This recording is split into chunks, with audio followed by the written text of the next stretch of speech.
Welcome back to the Excel 2016 course. In this video, we will look at the sign-in process, which is similar to signing into any other application or your own computer. This feature was added when Office 365 was introduced.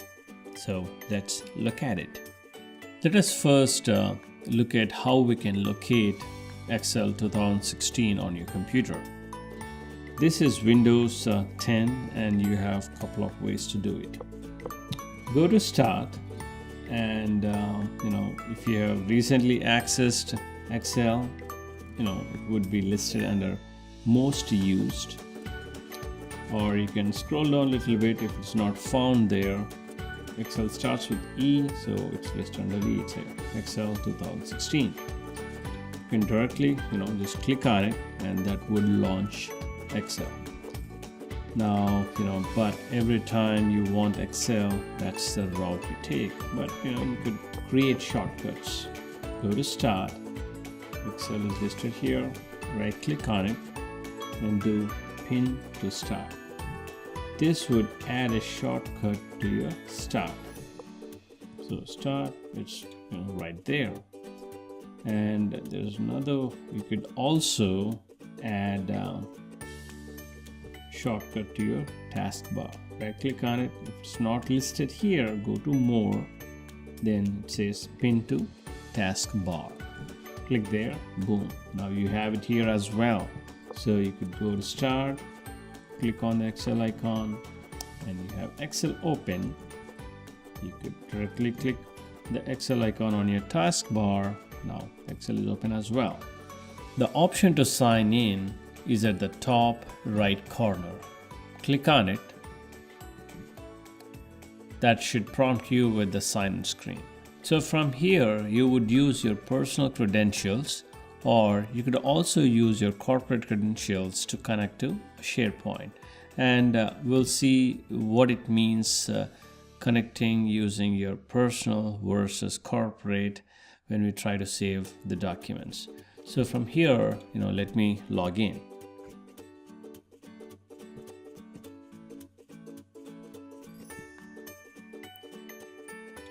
Once you successfully log in, you will see your name and the email address displayed at the top right corner. So from here, you could use the link on the left hand side to open an existing Excel document or workbook, or you could use one of these templates listed on the right hand side as a starting point, or you could also start with a blank workbook. So let me start with a blank workbook for now. I just double clicked on it. So once you log in, you can see the name displayed at the top right corner, and from there when you click on it, you'll see a small menu that shows your email address, your name. If you upload some photo, it's displayed there. But from here you have option to switch accounts as well, and you have some account settings. So let me try to switch accounts. Now to switching accounts, I'll show you what it really means or how it helps you having multiple accounts. So let me go ahead and add a second account.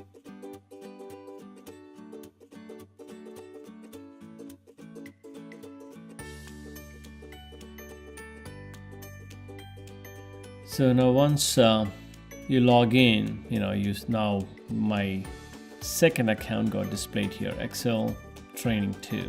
So I can click on it, you can do a switch. Now I can switch between these accounts. So you could switch between a couple of your personal accounts, or you could also obviously add your corporate account and switch between those accounts. So now how does this help in terms of where we save documents? Let's take a look at it. Now let us try to save this document. I'll just enter 1 in the very first cell. We'll talk about cells, rows, columns in a later video. So I just have 1 in there and I'll try to save the document. Hit the save button. Now here, when I try to save, I have a couple of options. I can save it to my local machine using this PC option. When I do that, Now I can browse to a desired location on my computer and then save it there. You could use more options that will take you to option of browsing the file system and saving it at a desired location.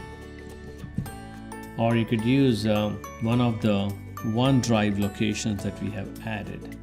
If for any reason your second account is not listed here, you could do add a place and use OneDrive if it is OneDrive, or you could do Office 365 SharePoint if it is a SharePoint account.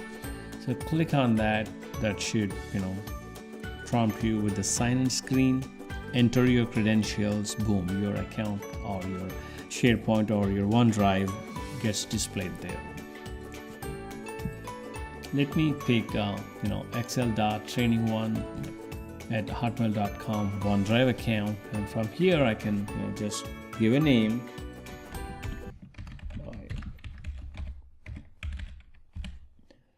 My first workbook, and hit save. Now what's really happening, as you can see here at the bottom, it says uploading to OneDrive. Now anytime you save the document, it is being saved directly into your OneDrive account. Now let's go. So we know that this is within our excel.training1@hotmail.com. Let's say you want to save this to your the other OneDrive account as well. File, save as. Now get back to this. So this is already in your Training1 OneDrive account. You could switch to or select the other OneDrive account, change the name if you want to. Let's say I'll just put 2 there. It's saved. Now this document is saved to your other OneDrive account. You can see the updated name here. It says my first workbook 2.xlsx, and if you try to go there and do save as, now you can see both. So for Training1 you have my first workbook.xls, and for the second one you have 2 here. So that is how you save your document to a desired location. So options are, you can save to your local drive, you can save to your network drive. So I know we didn't talk about network drive, but it's very simple. Click on this PC and then you can browse to your network drive using this particular save as screen and save it to your network drive. And you can save to your OneDrive account, or you can also save it to your SharePoint account. That's it in this video. I'll see you in the next video.